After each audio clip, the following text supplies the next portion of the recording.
Hey, bienvenue sur la zone Momonito. Parlons relations humaines, parlons entrepreneuriat et parlons investissement. Let's go! Alright. Bonjour à tous et à toutes. Bienvenue à la zone Momonito encore une fois. Comme d'habitude, tous les invités sont spéciaux à la zone Momonito. On parle de Quest cette fois-ci, un producteur, un photographe, un vidéaste, un créateur de contenu, un OG, un coproducteur de festival. C'est beaucoup, hein? C'est beaucoup. Dis de même, hein, comme ça. Ouais. C'est beaucoup. Et je suis sûr que je sais en fait que j'ai pas mentionné tout. J'ai pas tout mentionné. Moi, qu'est-ce que j'essaie de faire? Merci pour l'introduction. Tout ce que j'ai à dire, dans le fond, c'est que je suis quelqu'un qui est très passionné et curieux et j'aime beaucoup apprendre des trucs. Et j'aime aussi sortir de ma zone de confort. Beaucoup. J'ai remarqué ça et même si on se connaît pas beaucoup personnellement, indirectement, j'ai beaucoup entendu parler de toi Ouais. positivement dans beaucoup de choses et de faire tout ce que tu fais pendant aussi longtemps. Définitivement, je devais t'inviter à la zone et on est content de t'avoir ici. Welcome. Ben, merci de m'inviter pour vrai. Puis quand tu m'as rejoint sur Instagram pour parler de ton podcast, j'étais emballé par l'idée parce que justement, tu m'as rejoint à un bon temps dans ma vie où ce que j'ai le goût de partager. J'étais souvent très longtemps derrière la caméra, la personne qui faisait les trucs techniques. Mais maintenant, dans les derniers 2 ans, j'ai pris plus de l'avant et j'ai pris plus position et j'ai plus pris position pour partager mes connaissances, en fait, parce que c'est rendu là que je suis rendu dans ma carrière, je trouve. Et quand tu m'as rejoint, c'était un parfait timing parce que, de un, on se connaît beaucoup, mais indirectement aussi, à travers les gens, et que je sais que tu connais beaucoup de trucs, toi aussi. Tu es quelqu'un de curieux de nature et tu es entrepreneur de nature aussi. Et on s'est connus au travers de Underdog, dans le fond, le projet. Et quand tu m'as rejoint, j'ai trouvé que c'était parfait parce que l'opportunité en ce moment, de un, je te respecte beaucoup. Ah, merci. Et l'opportunité de partager mes connaissances, inspirer les jeunes, je crois que c'est vraiment essentiel. Je trouve que aussi, ça fait partie de la nature de la société qu'on est dedans en ce moment, comme de partager ses connaissances, essayer d'inspirer les gens. Et moi qui ai eu la chance d'avoir un mentor au début de ma carrière, je souhaite juste la même chose aux gens qui commencent aussi. C'était qui ton mentor? Ah ouais, c'est Jason Kenville, alias The Healer, c'est ça son nom d'artiste. Okay. Lui, il m'a appris en fait comment faire des beats. On parle dans les débuts des années 2000, 2001, 2002. Il m'a appris à faire des beats, il m'a appris aussi le côté ingénieur de son. Dans le fond, ce gars-là, il vient de Gatineau. Il a travaillé avec Belly et Masari au début de leur carrière. C'est le même qui a commencé. Belly et Masari sont devenus... Belly, après, est devenu XO, le label, qui a signé The Weeknd. Et il s'est retrouvé à travailler avec The Weeknd. That's dope. The Healer travaille avec The Weeknd en ce moment à LA. Oh, that's dope. Ah, mais ça c'est bien. Tu dois être fier de lui. Et ce gars-là vient de Gatineau. Il n'y a pas grand monde qui savent ça. Hein. Et tu m'annonces quelque chose, tu m'apprends quelque chose aussi. Oui, mais il a aussi tout le temps été derrière la lentille. Lui aussi, il n'était pas quelqu'un qui aimait ça de se mettre de l'avant.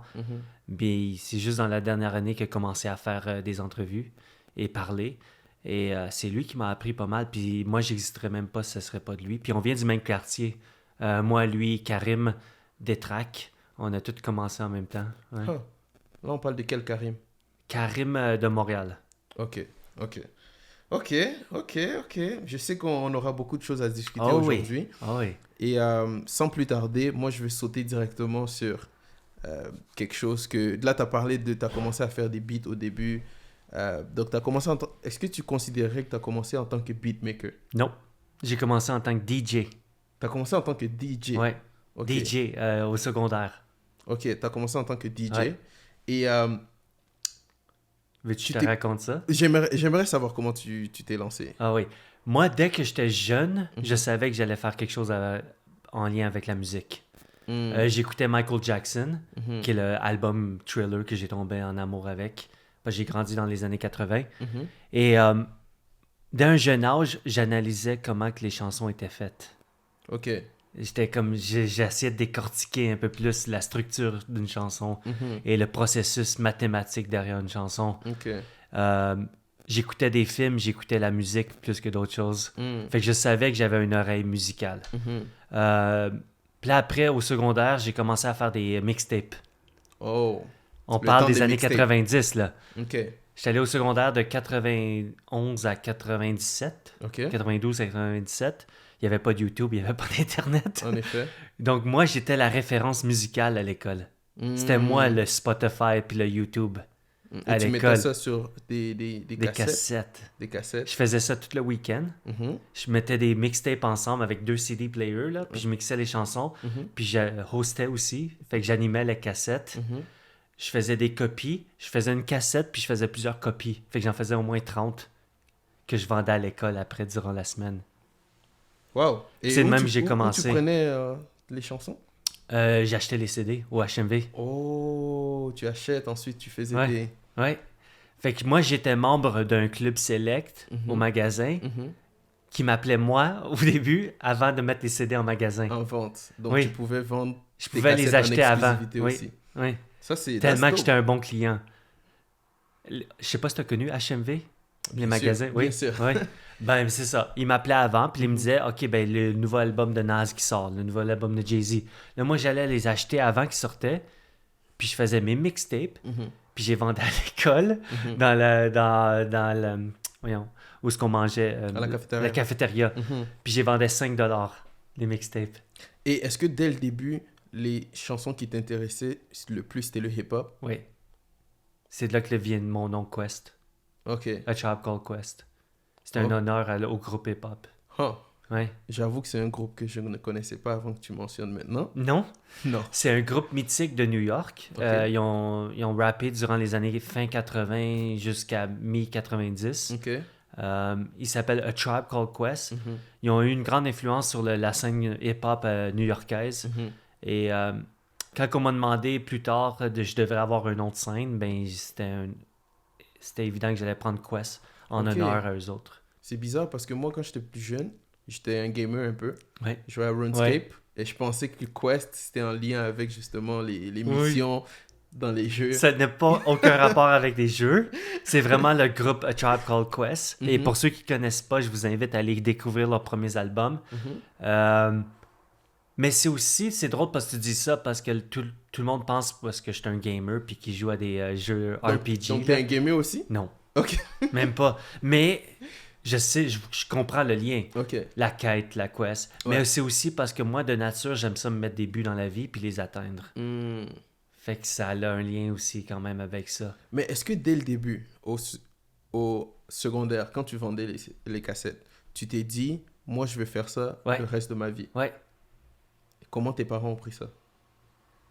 pas très bien.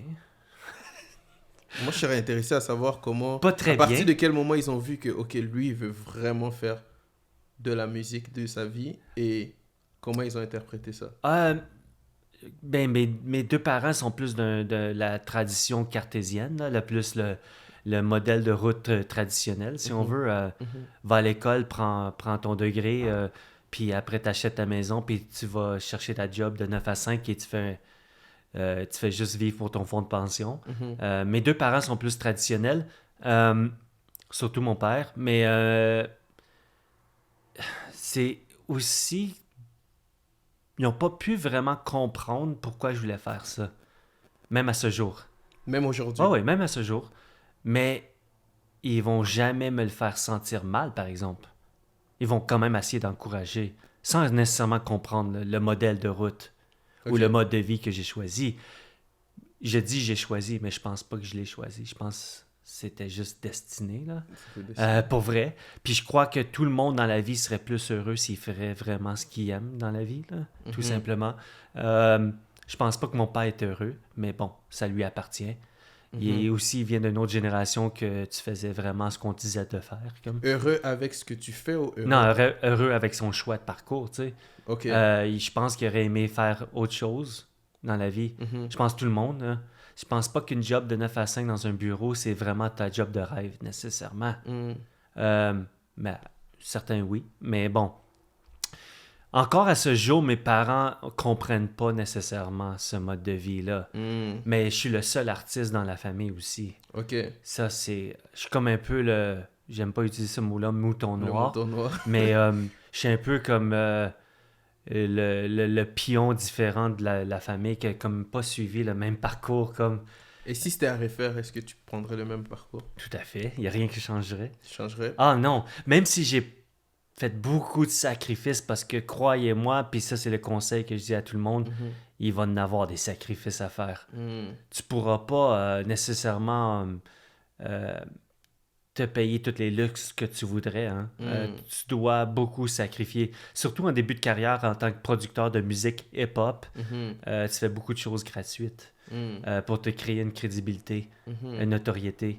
Mhm. Puis je nommerai pas de nom là, nécessairement, mais comme tout est sûr que j'ai enregistré au début de ma carrière, ils n'ont pas payé pour mes services. Là. Mhm. Mais c'était pour bâtir une expérience aussi Mhm. et faire mon 10 000 heures si on veut. J'ai mangé beaucoup de cannes de thon, disons, comme Mhm. pour me dépanner. Mais est-ce que je changerais? Non, du tout. Non. J'ai- Et tu vois, c'est intéressant parce que un invité qui était ici la dernière fois, on parlait de 9 à 5 et le fait que justement, lui, il disait qu'il ferait jamais de 9 à 5 et tout, et il est conscient des sacrifices qui viennent avec ça. Je pense que les gens ne comprennent pas à quel point, en fait, quand ils vont sur les réseaux sociaux et qu'ils voient quelqu'un commenter, oh, moi je ferai jamais un 9 à 5, il faut être entrepreneur, ainsi de suite. Je pense pas que tout le monde est conscient du sacrifice qui vient avec. Est-ce que tu serais à l'aise de partager quel genre de sacrifice, à quoi ça pourrait ressembler? Oui, ben, je peux pas parler pour tous les domaines, Mhm. mais comme c'est ok, ben un des plus gros sacrifices que j'ai dû faire, c'est que justement, il y a des fois que le monde il sortait puis il allait faire la fête, moi je pouvais pas là. Mm. Je restais à la maison puis je travaillais comme sur mes trucs. Mm. J'ai fait beaucoup ça. Surtout dans les premières années, ben c'est ça qui m'a donné ma crédibilité aussi. Mm. C'est ça qui m'a donné ma notoriété. Et tu as raison de dire qu'il n'y a pas grand monde qui comprenne la discipline que ça prend Mhm. pour te lancer en tant que, je dirais même pas entrepreneur, mais je dirais comme en tant que comme travailleur à ton compte. Mhm. Parce que c'est plus ça que je fais, moi. Je suis, Mhm. qu'est-ce qu'on appelle un freelancer, travailleur à son compte. Ouais. Moi, je travaille à contrat. Mhm. Puis je choisis mes contrats, puis je les accomplis, puis je passe à un autre contrat après. Mhm. Je peux en jongler 6 à la fois et des fois plus, mais Mhm. moi, je me considère un freelancer, travailleur autonome. Euh, les sacrifices, je pourrais t'en nommer une cinquantaine. Tu mangeras pas bien au début de tes premières années. Mhm. Tu n'auras pas de voiture. Mhm. Tu vas devoir mettre tout ton argent dans ton domaine, Mhm. t'investir beaucoup, toi-même. Mhm. L'équipement, c'est pas cheap, là. Si tu veux surtout donner de la qualité, il faut que tu aies t'investir là-dedans. Je confirme. Ça prend beaucoup, beaucoup d'investissement de toi, de ton temps. Mhm. Aller au début choisir des contrats que ça ne te tente pas vraiment de travailler dessus, Mhm. mais pour te faire un nom. Faire beaucoup de services à la clientèle, services après-vente. Mhm. Le plus gros sacrifice que j'ai eu, c'est comme en lien avec ma famille. Mhm. Des fois, ça crée des froids. Ouais. Ça peut créer des discordes. Ouais. Euh, mes copines, Mhm. les relations amoureuses, pas facile. Pas évident. Non. Il n'y a pas grand monde qui vont comprendre ce style de mode de vie, là. Mhm. Est-ce que indirectement, tu penses que certains sacrifices que tu faisais, même justement une copine pourrait ne pas comprendre pourquoi tu veux pas aller dépenser au resto 3 fois dans la semaine parce que tu veux acheter la prochaine carte Ouais, qui ouais, vient de sortir. ouais. Il y en a qui peuvent comprendre, ouais, tout à Mhm. fait. Il y en a qui vont être prêts à même investir en toi aussi, comme, Mhm. et faire le sacrifice financier.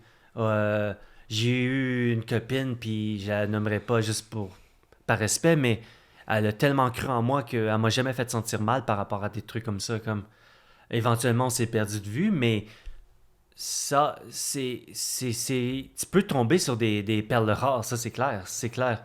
Euh, les sacrifices sont pas nécessairement financiers, c'est par rapport à une relation ou les difficultés. Ouais. C'est plus par rapport à la gestion de ton temps, comme que j'irai en détail avec, Mhm. qui est pas évident. Travailler à son compte ou entrepreneur, c'est souvent 24/7. Ouais. T'as beaucoup de retours de courriel, même en tant que producteur de musique, là, un créateur, un artiste, t'as beaucoup de trucs administratifs à faire, plus que tu penses. Ouais. Ça, c'est un autre sacrifice que les gens sont pas prêts Mm. quand ils s'embarquent là-dedans. Parce qu'ils doivent tout faire. Ah oui, tu dois le faire toi-même, hein? Puis, je le conseille de le faire toi-même aussi, comme tu fais avec ton podcast. C'est des bonnes connaissances à savoir Ouais. et tu dépends pas sur personne non plus. C'est bon d'être autosuffisant aussi. C'est de même que je suis devenu photographe, c'est de même que je suis devenu vidéographe parce que les artistes que je travaillais avec, j'aimais pas les produits qu'il y avait. Mm. Fait que j'ai commencé à les faire moi-même, les photos Ça fait du sens. et les vidéos. Ça Pour de vrai, c'est vraiment ça. C'est Ouais. aussi banal que ça. Et ça fait combien de temps maintenant que tu prends des photos et des vidéos? 6 ans.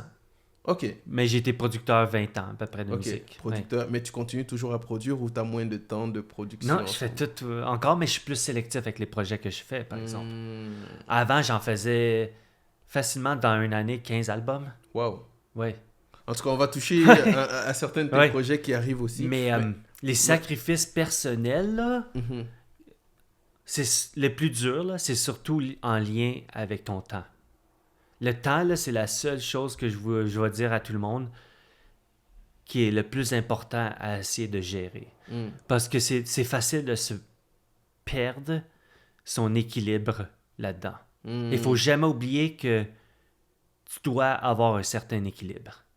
Autant que tu es entrepreneur, autant que tu fais ça 24/7, c'est important de trouver un équilibre personnel. J'essaie souvent de comparer ça avec, par exemple, mon nom d'artiste c'est Quest, Mhm. mais il faut pas que j'oublie de donner du temps à David. Mm. Parce que sinon, Ça, c'est bon. ah man, c'est le meilleur conseil que je peux donner. Ça, c'est bon. Et j'ai quoi? J'ai 42 maintenant. Mhm. J'ai perdu beaucoup de relations romantiques, amicales, Mm. familiales, à cause que David perdait beaucoup de temps. Il n'était pas aussi disponible. Mm. Et là, quand tu es trop souvent Quest, c'est que les seuls gens que tu fréquentes, c'est des artistes qui sont en lien avec Quest.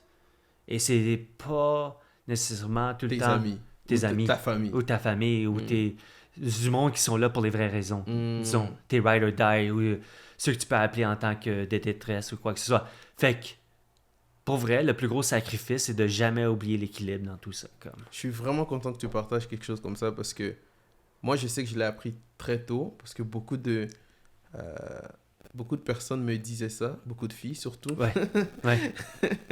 Parce que moi, je disais toujours que je suis marié à mes projets. je sais Oui. pas. Mais c'est parce Ben que oui. dans le temps, c'était vraiment ça. Mais moi, j'avais toujours su que lorsque ça serait le temps de me marier, par exemple, je vais le faire parce que pour moi, il n'y a pas plus important que la famille. Ouais. Mais ça, je pense que c'est culturellement de nature, tu vois. Donc, je trouve ça intéressant parce que beaucoup de personnes oublient justement que quand ils disent qu'ils ne veulent pas faire le 9 à 5, ben, qu'ils vont devoir faire le 24/7.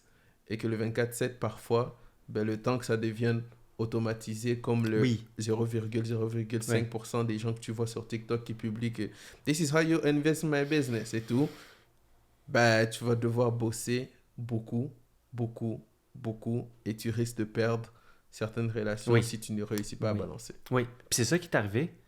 Est-ce que je regrette maintenant? Non, pas nécessairement, parce que moi, je suis pas quelqu'un qui regrette de nature. Mais tu apprends. J'apprends. T'apprends et tu évolues. Ouais.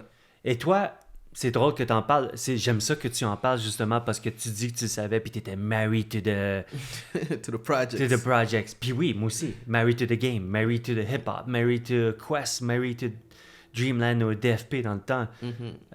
Tous les artistes qui je travaillais avec, ils peuvent le testify. Comme j'étais tout le temps disponible pour eux, plus que ma propre famille.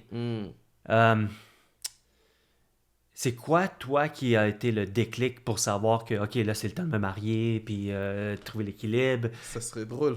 Moi, c'est la pandémie. Ouais. Toi, je sais que tu as travaillé beaucoup pendant la pandémie. Mais il a été un déclic aussi. Ça a été un déclic ah aussi? Ouais. Ah ouais. Solide. Ouais. Solide. Je me rappellerai toujours la date, là. C'est 13 mars 2020, quand ils ont annoncé le lockdown, la première vague, tout le monde reste à la maison. Tout fermé. Mon studio est à la maison, donc j'ai pas un local. Mhm. J'ai tout à aimer ça, travailler de la maison. Mhm. Puis là, j'habite avec ma copine, maintenant mon ex, mais Mhm. on a gardé contact pareil, c'est ma meilleure amie. Mhm. Je pouvais plus enregistrer des gens chez moi. Mhm. Ça faisait bizarre, là. Ça faisait bizarre. C'est la première fois Mhm. depuis que j'enregistre des gens que j'avais pas personne à enregistrer. Mhm. La première fois que le temps s'arrêtait comme ça. Mhm. Qu'est-ce que ça l'a fait? C'est que ça l'a comme changé mon focus de place. Mhm. Ça l'a fait aussi que réaliser que je passais beaucoup, beaucoup trop de temps là-dedans, comme, Mhm. et que j'avais pas besoin de m'investir autant pour peu de comme retour par rapport à ça. Mhm. Ça a changé complètement ma perspective et c'est là que je suis devenu Quest 2.0, alias Quest qui a produit un festival, Mhm. qui a plus fait des trucs comme disons d'envergure, sorti du monde hip-hop, sorti du monde studio, Mhm. producteur. Je suis devenu plus comme un créateur de contenu, je suis devenu plus un influenceur, je suis devenu plus un gestionnaire de projet. Mhm. Je suis devenu plus un quelqu'un qui a investi son temps dans la famille aussi. Mhm. La pandémie, pour vrai, désolé pour ceux qui ont perdu des membres de famille, leur emploi et leur business, parce que c'est arrivé, on peut pas le nier. Mhm. Mais pour moi, ça a été un cadeau du ciel. Comme. Ça m'a fait Mhm. réfléchir sur le temps que tu investis et de faire sûr que tu l'investis à bonne place. Je comprends 100%. Tu Ah ouais. pouvais pas dire à quelqu'un qui comprend mieux que ça. Ça a été un cadeau pour vrai parce que Mhm. ma routine était vraiment incroyable. J'enregistrais au moins 2 personnes par jour Mhm. depuis 2009. Mhm. C'est Et fou. c'est avec eux que tu communiquais Ben oui, souvent. mais tu t'en rendais pas compte. Parce que c'était ça ma routine, c'était ça mon beat, mon mode de vie. La pandémie a fait que ça a tout arrêté. Mhm. J'ai passé plus de temps avec ma copine. On a réussi à se rapprocher. Mhm. J'ai réalisé à quel point que, j'avais pas besoin d'investir tant que ça de temps dans ces trucs-là. Et recadrer et repositionner ma vision que j'avais pour Quest Mhm. et pour Dreamland. Sortir de ma zone de confort. J'ai commencé à donner des ateliers. Ok. J'ai commencé à donner des workshops, Ok. des masterclass Nice. en personne et en virtuel.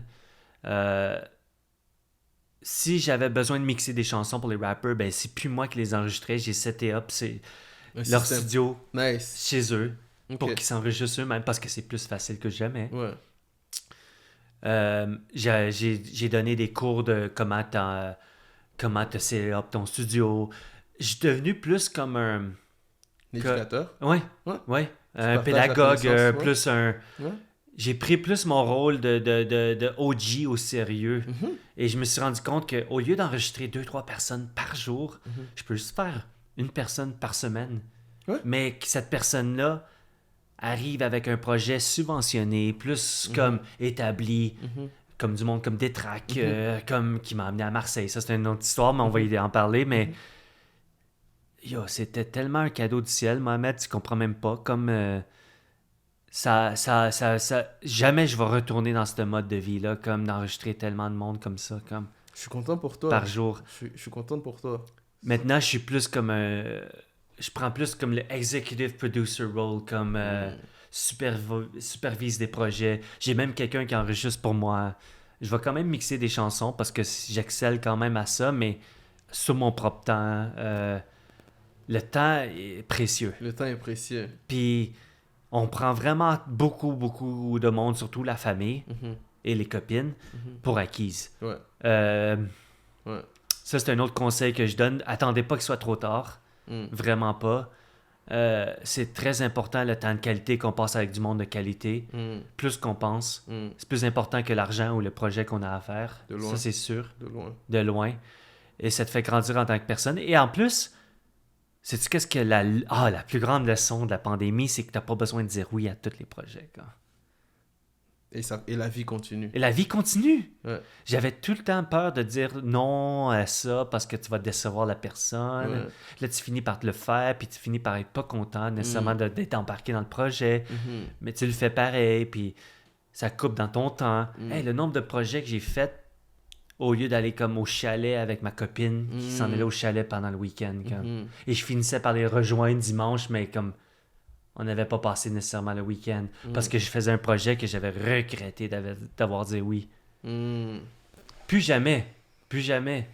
Puis la leçon de dire non à certains projets, c'est que le monde ne va pas te prendre mal. Ils vont juste te respecter plus parce que tu sais quand même te mettre des barrières et des limites. Puis ça, c'est très important, surtout quand tu fais du 24/7 et que tu es un producteur de musique, de faire mettre tes limites. Puis aussi, en disant non à des projets, c'est que ça fait, c'est que ça ouvre la porte pour d'autres plus gros projets aussi. Ouais. Puis c'est ça qui est arrivé, dont le festival. Le festival, ok. Sans plus tarder, je pense qu'on va toucher aux autres projets, justement, qui se sont ouverts à toi et que tu as continué à développer pendant la pandémie.